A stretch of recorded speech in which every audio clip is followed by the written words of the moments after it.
Learn more, do better, and change ahead. Kuliah Milenial, let's begin the class. Oke, jadi sebelum membuat flowchart, kita harus menguraikan kegiatan dalam suatu proses bisnis. Di sini sebagai contoh, kita akan membuat flowchart untuk aktivitas pendaftaran anggota perpustakaan. Dan sebelumnya kita harus membuat uraian kegiatan dari aktivitas pendaftaran anggota perpustakaan tersebut. Jadi mulai dari awal mengajukan pendaftaran sebagai anggota perpustakaan hingga mendapatkan kartu anggota perpustakaan. Di sini sudah dibuatkan contoh uraian-uraian kegiatannya mengenai aktivitas pendaftaran anggota perpustakaan, yaitu mulai dari nomor 1 sampai nomor 13. Yang pertama, pendaftar menyiapkan KTP asli dan uang untuk biaya pembuatan kartu anggota. Kemudian mengisi kertas formulir pendaftaran sebagai anggota perpustakaan.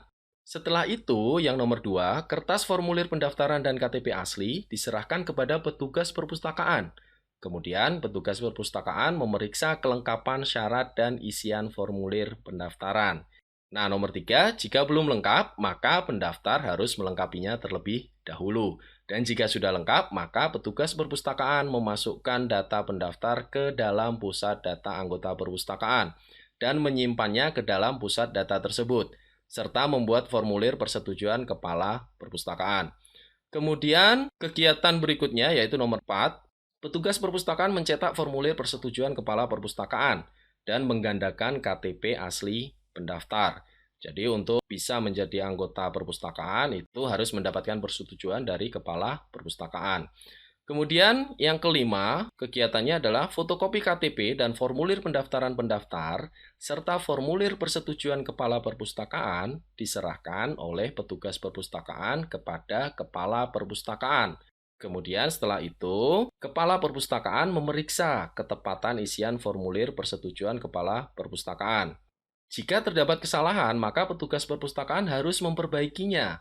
Dan jika sudah benar, maka kepala perpustakaan menandatangani formulir tersebut. Kemudian berikutnya, fotokopi KTP dan formulir pendaftaran pendaftar serta formulir persetujuan kepala perpustakaan yang telah ditandatangani tadi diserahkan kembali kepada petugas perpustakaan. Kemudian petugas perpustakaan mencetak kartu anggota perpustakaan karena sudah mendapatkan persetujuan dari kepala perpustakaan dan membuat kwitansi pembayaran untuk kartu anggotanya. Kemudian berikutnya, petugas perpustakaan menyerahkan KTP asli dan kartu anggota perpustakaan kepada pendaftar. Jadi kartu anggota perpustakaannya ini sudah dicetak, kemudian diserahkan ke pendaftar tadi beserta KTP aslinya. Setelah diserahkan, pendaftar menyerahkan uang pembayaran biaya pembuatan kartu anggota perpustakaan.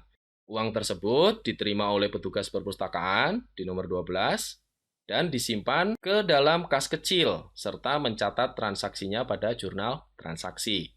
Kemudian yang terakhir, kegiatan pada nomor 13 yaitu petugas perpustakaan menyimpan fotokopi KTP dan formulir pendaftaran pendaftar serta formulir persetujuan kepala perpustakaan. Jadi ini berkas-berkas dari pendaftaran pendaftar tadi ya, ini diarsipkan oleh petugas perpustakaan ke dalam lemari arsip. Jadi ini disimpan berkas-berkasnya ke dalam lemari arsip. Oke, itulah kegiatan mulai dari awal hingga akhir mengenai aktivitas pendaftaran anggota perpustakaan. Nah, setelah diuraikan kegiatannya seperti ini, maka uraian kegiatan ini akan diterjemahkan menjadi flowchart. Bagaimana terjemahannya? Nah, terjemahannya akan seperti ini. Di sini kita bisa lihat, dalam aktivitas pendaftaran tadi, itu ada 3 subjek, yaitu pendaftar, petugas perpustakaan, dan kepala perpustakaan. Kita bisa membuatkan kolom untuk masing-masing subjek tadi. Tanpa dibuatkan kolom pun juga tidak apa-apa, namun nanti dalam setiap proses flowchart-nya itu harus diberikan keterangan. Ini proses yang dilakukan pendaftar atau petugas perpustakaan atau kepala perpustakaan ya. Di sini supaya lebih ringkas dan supaya lebih jelas, maka dibuatkan kolom untuk masing-masing subjeknya dalam aktivitas pendaftaran sebagai anggota perpustakaan. Oke, aktivitas pendaftaran tadi diawali dari kegiatan pendaftar. Ya, menyiapkan uang pendaftaran, KTP asli, dan mengisi formulir pendaftaran. Nah, untuk mengawali flowchart itu digunakan simbol terminal point. Di sini diberi keterangan mulai pada kolom pendaftar. Kemudian tadi ada uraian kegiatan yang pertama, yaitu pendaftar menyiapkan uang pendaftaran, KTP asli, dan mengambil formulir pendaftaran. Nah, berarti di sana ada objek dokumen yang multi, sehingga kita menggunakan simbol multiple dokumen, yang masing-masing simbolnya kita beri keterangan nama dokumen atau jenis dokumennya. Kemudian alurnya berikutnya adalah pendaftar mengisi formulir pendaftaran tersebut. Nah, proses dalam mengisi formulir pendaftaran ini itu adalah proses menginputkan data, sehingga kita menggunakan simbol jajaran genjang yang merepresentasikan input atau output data. Setelah mengisi formulir pendaftaran, KTP asli beserta formulir pendaftaran yang sudah terisi diserahkan kepada petugas perpustakaan. Di sini kita bisa lihat ada dua simbol yang sama di kolom pendaftar dan kolom petugas perpustakaan. Jadi caranya begitu, tidak langsung alurnya arah panahnya menuju ke petugas perpustakaan. Kita harus menunjukkan pada kolom pendaftar dulu bahwa terdapat KTP asli dan formulir pendaftaran yang sudah terisi. Nah, berikutnya diarahkan ke kolom petugas perpustakaan. Di sana juga ditempatkan simbol dari multiple dokumen yang sama, yaitu KTP asli dan formulir pendaftaran yang sudah terisi. Kemudian kita lihat dulu di kolom pendaftar, itu selain arah ke multiple dokumen, juga ada arah ke dokumen yang tunggal, yaitu uang pendaftaran. Di sini maksudnya bahwa yang diserahkan ke petugas perpustakaan itu hanya KTP asli dan formulir pendaftaran yang sudah terisi, sedangkan uang pendaftarannya itu masih dipegang oleh pendaftar, sehingga simbol dokumen untuk uang pendaftaran ini masih berada di kolom pendaftar. Ya, belum beralih ke kolom petugas perpustakaan. Kemudian setelah itu, alur berganti ke kolom petugas perpustakaan. Setelah petugas perpustakaan menerima KTP asli dan formulir pendaftaran yang sudah terisi, maka tadi ada kegiatan petugas perpustakaan memeriksa kelengkapannya dan ketepatan isiannya. Dalam memeriksa kelengkapan persyaratan dari pendaftar, itu menggunakan simbol keputusan, yaitu setelah diperiksa apakah sudah lengkap atau belum. Di sini ada mengarah ke dua alur. Yang pertama, jika jawaban dari pemeriksaan tadi adalah tidak lengkap, maka akan mengarah ke alur dengan jawaban tidak, yaitu kembali lagi ke pendaftar, di mana prosesnya adalah pendaftar menyiapkan kembali persyaratan yang ditentukan. Kemudian jika sudah lengkap, itu mengarah ke alur yang jawaban ya.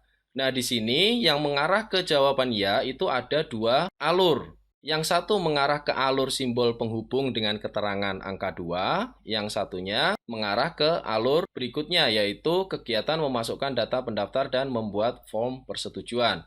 Nah, apa maksudnya nanti simbol penghubung dengan keterangan angka 2 ini? Nanti akan dijelaskan. Kita lihat terlebih dahulu ke alur kegiatan satunya, yaitu memasukkan data pendaftar dan membuat form persetujuan.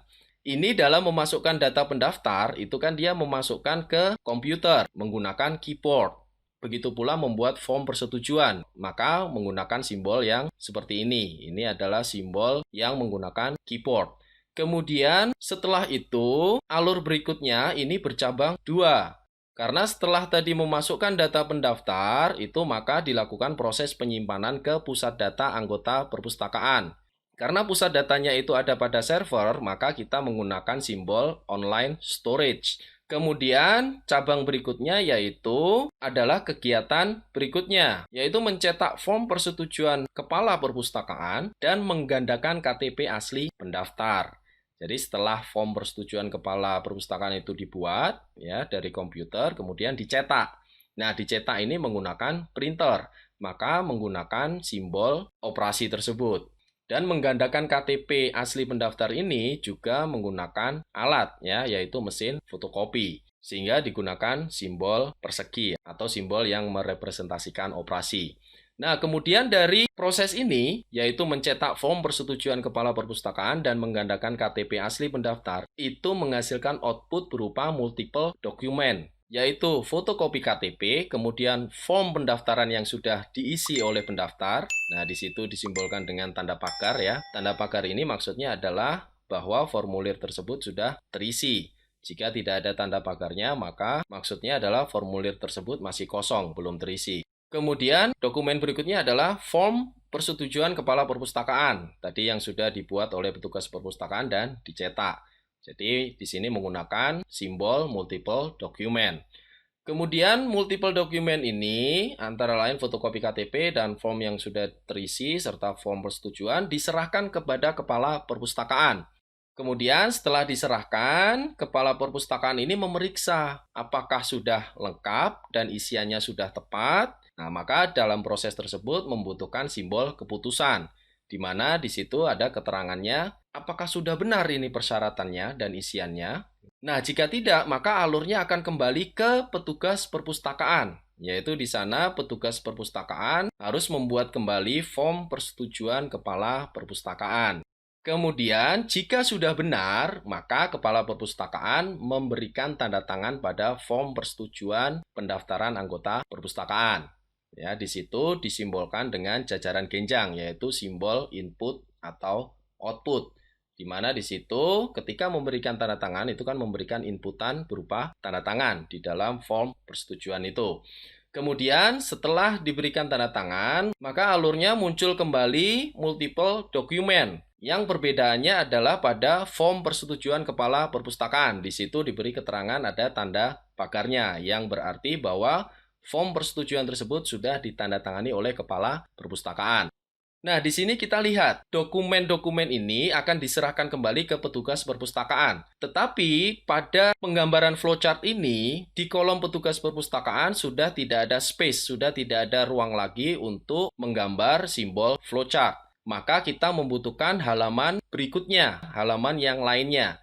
Nah, untuk meneruskan ke halaman yang lainnya, kita membutuhkan simbol penghubung. Karena diteruskan ke halaman yang lain, jadi bukan di halaman yang sama, maka simbol penghubung yang kita gunakan seperti yang dapat kita lihat pada gambar tersebut. Jadi bukan simbol penghubung yang berbentuk lingkaran. Nah, jika masih dalam halaman yang sama, kita menggunakan simbol penghubung lingkaran. Nah, ini maksudnya.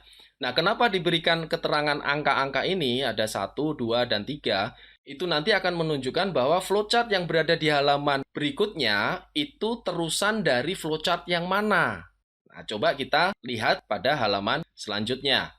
Nah, di sini, tadi di kolom pendaftar itu juga ada simbol penghubung ke halaman selanjutnya diberi keterangan angka 1. Maka di halaman berikutnya, jika itu adalah terusan dari alur pada kolom pendaftar, maka di halaman berikutnya juga harus diberi simbol penghubung dengan keterangan yang sama, yaitu angka 1.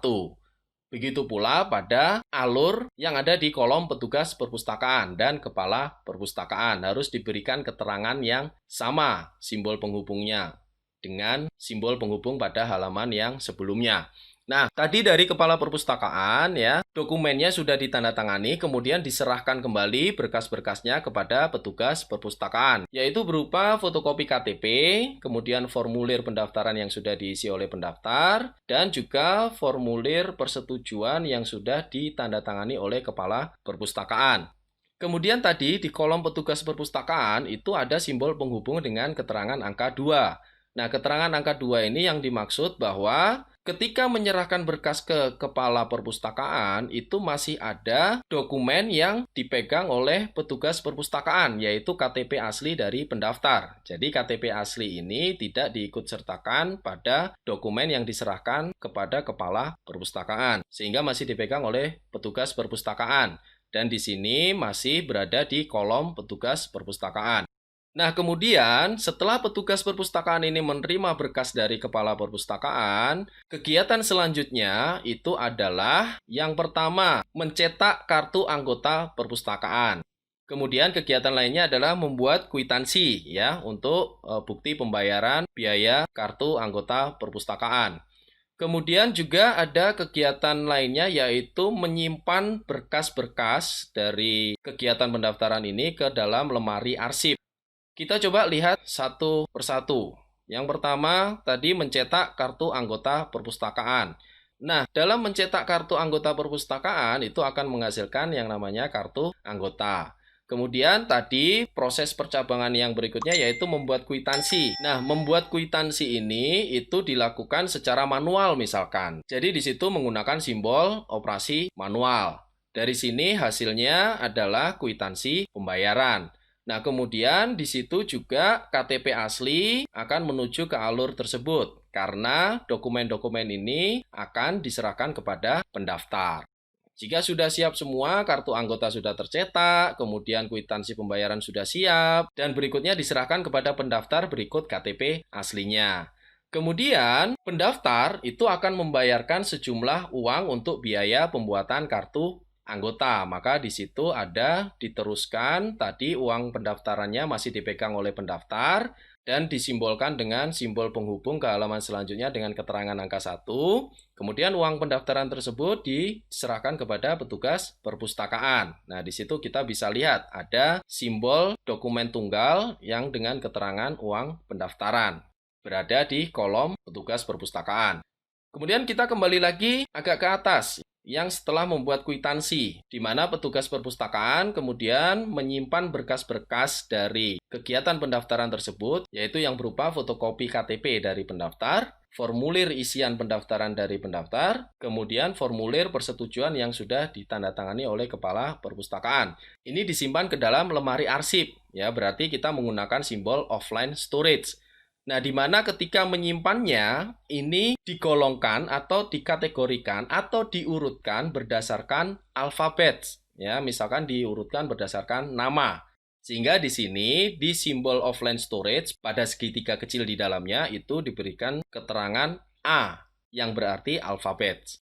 Oke, setelah disimpankan, proses ini selesai, maka diberikan simbol terminal point dengan keterangan selesai. Begitu pula ketika KTP asli, kartu anggota, kwitansi pembayaran itu sudah diterima oleh pendaftar, maka proses yang dialami oleh pendaftar itu secara otomatis juga sudah selesai. Maka di situ juga perlu diberikan simbol terminal point dengan keterangan selesai.